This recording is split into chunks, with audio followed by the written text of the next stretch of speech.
రాఖీ పండగ అని, రక్షాబంధనమని, ఉపాకర్మ ప్రారంభమయ్యే రోజని అనేకమైనటువంటి విశేషాలు. శ్రావణ పౌర్ణమి వచ్చింది అంటే శ్రావణ పౌర్ణమికి జంఝాల పౌర్ణమి అని పేరు. జంధ్యము అన్న మాటకు అర్థం యజ్ఞోపవీతం. లోకంలో ఎప్పుడైనా ఏదైనా ఒక మంగళప్రదమైనటువంటి వస్తువు ఉందనుకోండి, ఆ వస్తువుకి ఆ శుభప్రదత్వం, ఆ మంగళప్రదత్వం ఎలా వచ్చింది అంటే దానికి ఏదో ఒక కారణం ఉంటుంది. ఆ కారణం చేత అలా మంగళప్రదత్వం వచ్చింది అని చెప్తాం. ఏదో మంగళసూత్రంలో శతమానాలు ఉన్నాయనుకోండి, శతమానాలలో అంత గొప్పతనం ఎలా వచ్చింది అన్నారనుకోండి, అందులో ఎంత బంగారం వెయ్యాలో కూడా శాస్త్రం చెప్పింది. ఎంత బంగారం ఉంటే శతమానములు అమ్మవారి యొక్క ఆవాహనతో అంత గొప్పగా ఉంటాయో శాస్త్రం చెప్పింది. కాబట్టి ప్రతిదానికి మంగళప్రదత్వానికి ఓ కారణం ఉంటుంది. యజ్ఞోపవీతం, యజ్ఞోపవీతం అంటే జంధ్యం. జంధ్యం వేసుకుంటాం, అది వేసుకున్నాడు అంటే యజ్ఞం చెయ్యడానికి అధికారమును పొంది ఉన్నాడు అని గుర్తు. ఇప్పుడు యజ్ఞోపవీతం అసలు ఎక్కడి నుంచి వచ్చింది, ఎవరు తయారు చేశారు అన్నారనుకోండి, యజ్ఞోపవీతం పరమం పవిత్రం ప్రజాపతేర్యత్ సహజం పురస్తాత్. ఆ యజ్ఞోపవీతాన్ని ప్రజాపతి మొట్టమొదట ధరించి ఆవిర్భవించినాడు.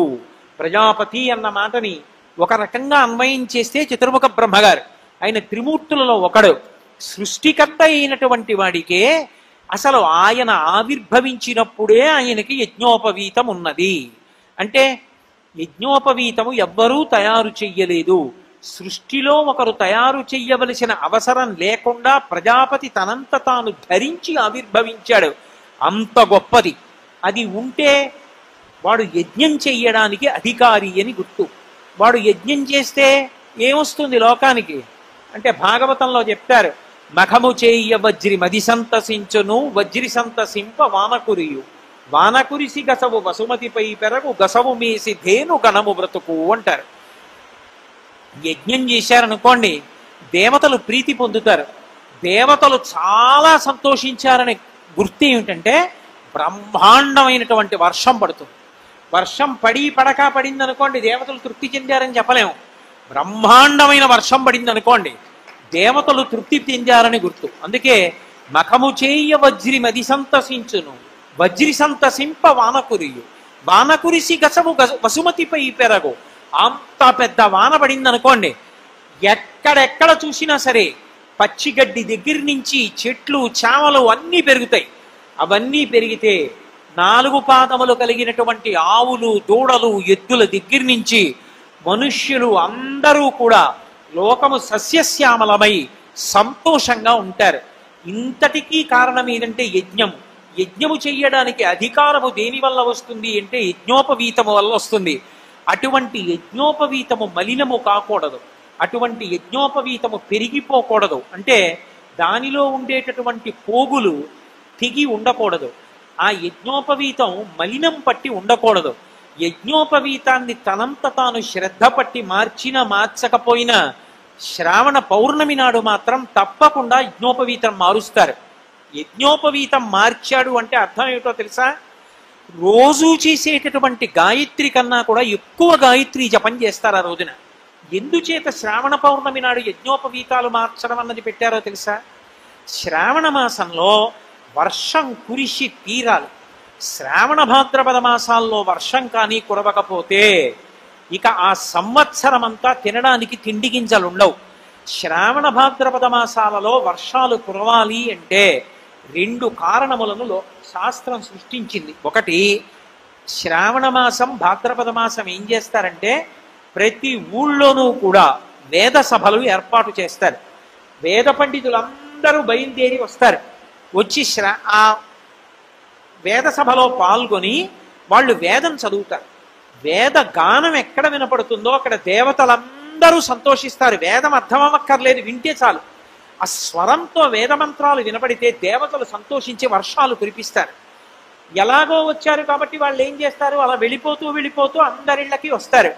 వస్తే వాళ్ళు వచ్చారని తలుపేసుకోకూడదు. వాళ్ళు వచ్చి కూర్చుని ఉత్తినే వెళ్ళిపోరు. ఒక్క పన్నం చదువుతామమ్మా అంటారు.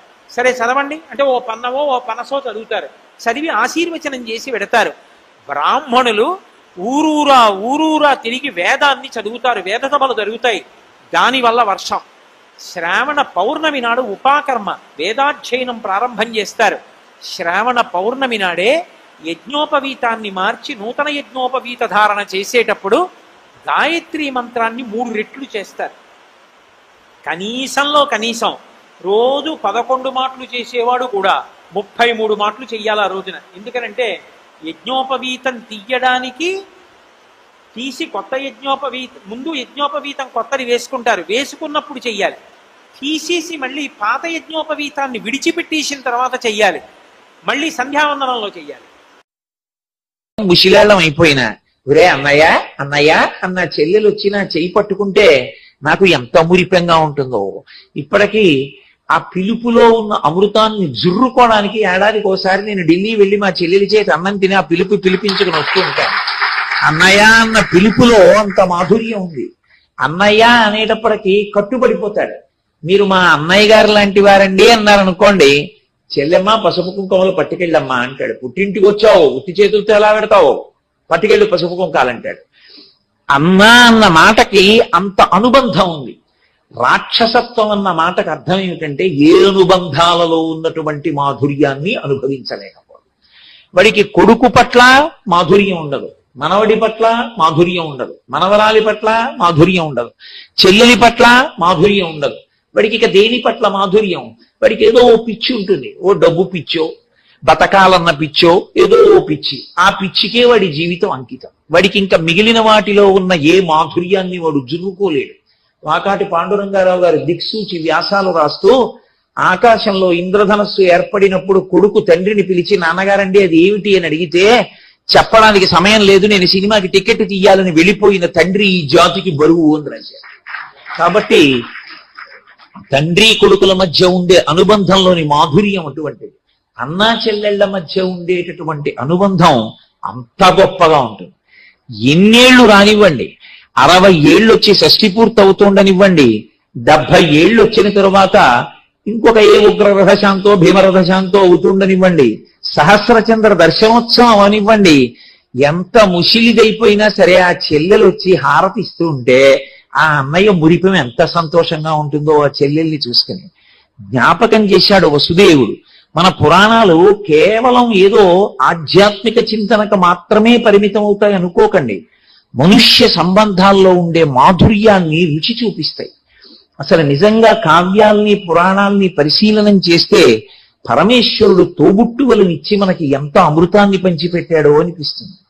అందుకే అన్నవు నీవు చెల్లెలికి అక్కట మాడలు చీరలిచ్చుటో మన్నన చేయుటో మధుర మంజుల భాషలను ఆదరించుటూ చేయక మిన్నుల మ్రోతలే నిజము మేలని చంపకుమన్న సహింపుమన్న తగదన్న రావన్న వేడెదం అంటాడు.